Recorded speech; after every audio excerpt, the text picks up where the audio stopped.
Ladies and gentlemen, boys and girls, children of all ages, this is Hopeful Chewbacca, the Church of Chewbacca. This is going to be a tip video on how to do the AL West Showdown if you're not the best player, but an average to an above average player, and you think that you can get the job, and you want to know how to get it done the quickest and most efficient way. This is about efficiency, not necessarily the fastest way. The fastest way would just be going over here, and at the time, whenever you can, for after you pay your 1,000 stubs to enter the showdown, just saying, hey, I want to go play them down 0-15 with 20 outs with whatever basic roster they give you. This is the most, I believe, efficient way to do this and still have an advantage and a very good lineup. First, you're going to do the Joey Gallo mission. This mission is essentially you face Joey Gallo on All-Star. Bases are loaded. You got to strike him out. Quick, easy, strike him out. It's your closing pitcher, so whenever you do the first draft, make sure you pick silver closing pitcher. I prefer Soria. I think he's the best silver pitcher you can get early on that's normally there. That's who I've been picking. It's worked for me pretty much every time. Hit Gallo with some high fast pitches. Hit him with some junk away, some off speed away, and you should be able to strike him out. For the next one, I would just skip this. It's going to take a while. You have to score 3 runs, hit a home run. Like, you could score the 3 runs or whatever and not ever hit a home run, and you just wasted time. Like, I would just go in, quit back out, move on to the next one, which is going to be facing the Mariners. And another pitching one, you actually get your starter this time around. You have to face the heart of the order. What I would be a little bit careful when you're facing Daniel Vogelbach. He has a lot of power against right-handed pitching, and no matter what, your starter is going to be right-handed more than likely, because a lot of the silver bronze starters are right-handed. You got to strike one of them out. It's pretty easy to strike one of them out. It's only on veteran, but just don't pitch high and inside on Vogelbach, because if he takes you yard, you lose the mission. Then you have to do the showdown versus Hendriks. This showdown really isn't that hard. Realize it's a showdown, so any of the showdowns, it's just hitting. And you get 12 outs, you got to score 4 runs. You're playing against Oakland A's. Just make sure you load up your lineup. It doesn't matter where anyone's playing position. Put all your best hitters in there. Some word of advice, and I'll repeat it with every showdown, is all of the pitchers are right-handed in this showdown. So when you draft guys or pick up extra players or get additions, make sure you are picking guys that are good against right-handed pitching. You want guys that hit right-handed pitching well, that have high contact and high power against right-handed pitching. You don't care about left-handed pitching because you don't face any left-handed pitchers. After you beat the showdown with Hendriks, you're going to move on to this Mike Trout mission. I recommend doing it. 9th inning, you got to get 3 outs. You're up 3-0. The bases are loaded. Mike Trout's at the plate. You face Mike Trout. Whatever happens with Mike Trout, I try to induce him with some, induce him into a double play with some low slider, some changeup. If you do get 2 strikes on him, hit him with a high-end fastball. He normally strikes out, being that it's only on veteran. Then you're going to face Anthony Rendon. Once again, I try to get him to hit a slider or to hit a curveball, something away to get a double play. That's the quickest way to do it, is obviously get someone in a double play, because you can give up a run. It doesn't affect anything. And then you face the lefty. If you get both of those 2 out, or if you don't get them out, the lefty that plays right field for them still going to be in there. He's a pretty easy out. Then you face Albert Pujols. I haven't played this one, and it got past those 4 hitters. You should be okay doing it. It's a pretty easy mission.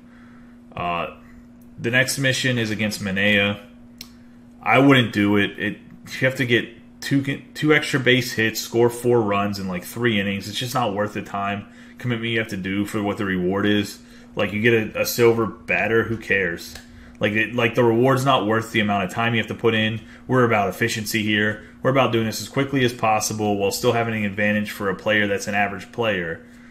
Because let's be honest, most of us can't go from 0-15 with a Battle Royale lineup and only have 20 outs against Justin Verlander. The dude's not a bad pitcher. Like, we just can't do that. So this video is about being the most efficient way. For efficiency's sake, skip this mission. The next mission is go on the attack first, Zack. This mission, you're in the 9th inning. You get to start out with the top of your lineup. I would load up your lineup again because it's just a hitting mission. You're not going to have to go in the field. Well, you could go in the field if you tie the game, but then you just substitute everybody out and put like your regular fielders in if you have to win the game. Zack Greinke doesn't throw too hard, so I actually recommend doing this mission. You can definitely score the 3 runs against him. Try to get his fastball up mid or high because he only throws about 93. So you can definitely drive into 1 or 2 of them. Then there's a showdown against Ohtani. This mission's not easy. You only have 10 outs. You have to score 4 runs. The problem with the mission is you'll hit the ball hard, but they have a very fast outfield, and they have a very good infield. You have to remember that Mike Trout is in center field, and then their shortstop is Simmons. I don't know how many times Mike Trout's flagged down balls that he has no business flagging down, in my personal opinion, on veteran. As well as Simmons has made some diving stops at shortstop. Their second baseman's not bad. The right fielder's a little bit fast. So it's just one of those things where like you might get you might not be successful in the showdown the first time. Don't get discouraged. Just go back through these missions.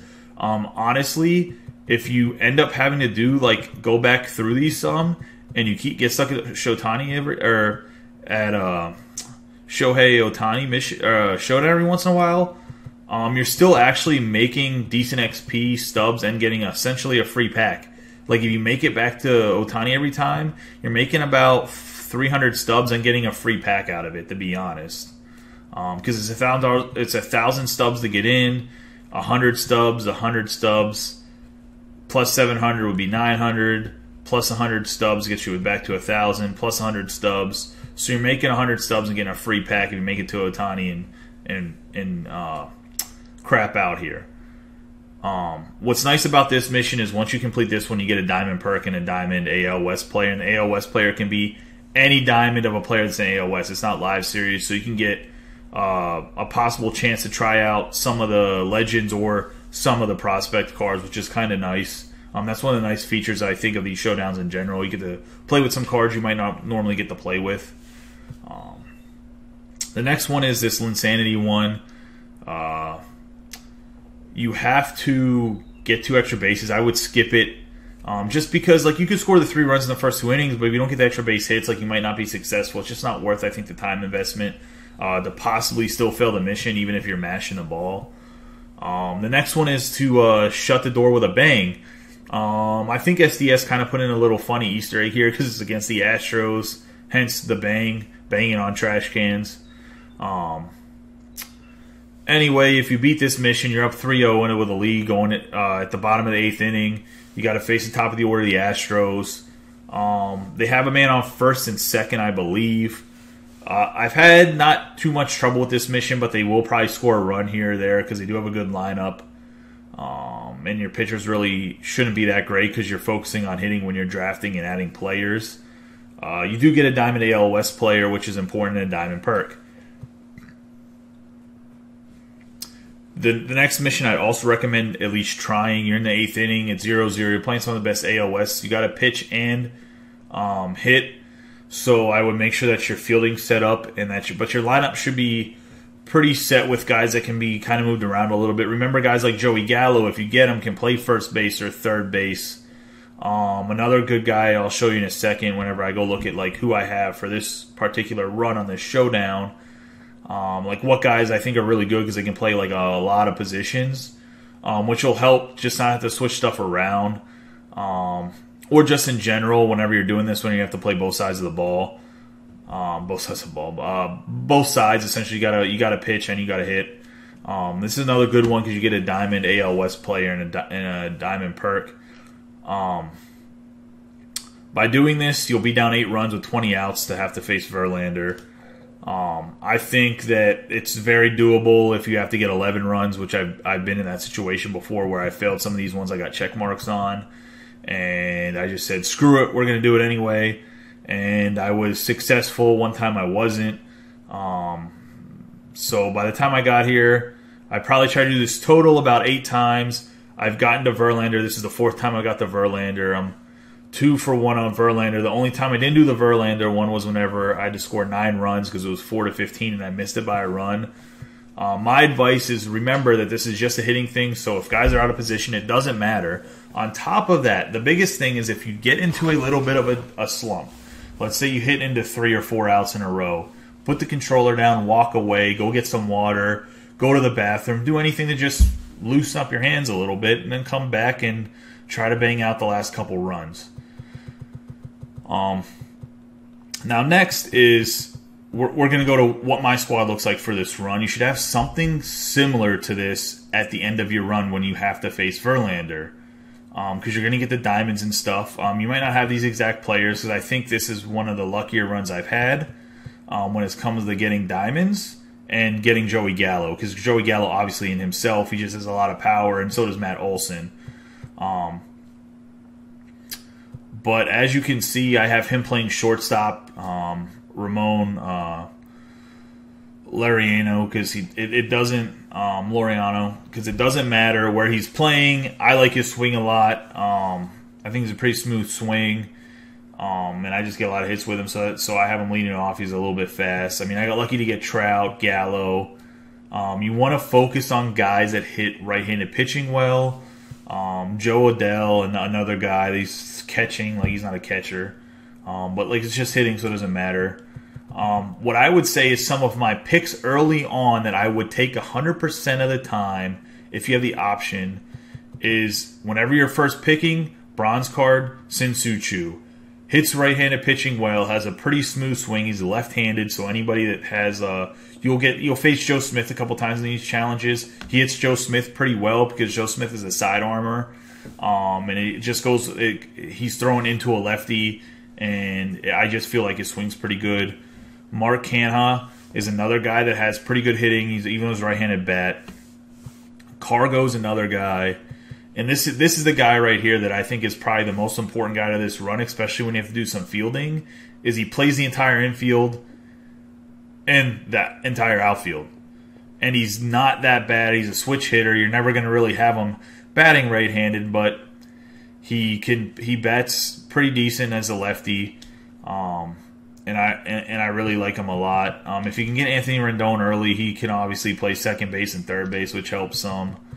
There's another guy I'm missing that plays. Mark Canha can play third base as well. That's why I think he's another good choice. And when you have to get into having to put people in the field, Joey Gallo's another guy. I mean, you should pick him anyways because look at that power. Like he's a difference maker, especially playing on veteran. But he can play first base, third base, and all 3 outfield positions. That's pretty helpful. The pitchers that I recommend. This run I actually don't have Soria. I have Joe Smith. But Joe Smith or Soria gets the job done. Carl Edwards Jr. actually has some good stuff as well. And then for pitchers, I like Mike Minor. If he's available when I can get him when it goes around, it's pretty good. You'll also start out with Julio Teheran. And he's actually not bad. Like, if you don't want to pick a pitcher at all, like, he's not bad for the one mission you got to use a starting pitcher. I've been successful with him. Oh, well, there's 2 missions you got to have a starting pitcher. I've been pretty successful with him, so I don't actually mind him if you don't want to pick a pitcher.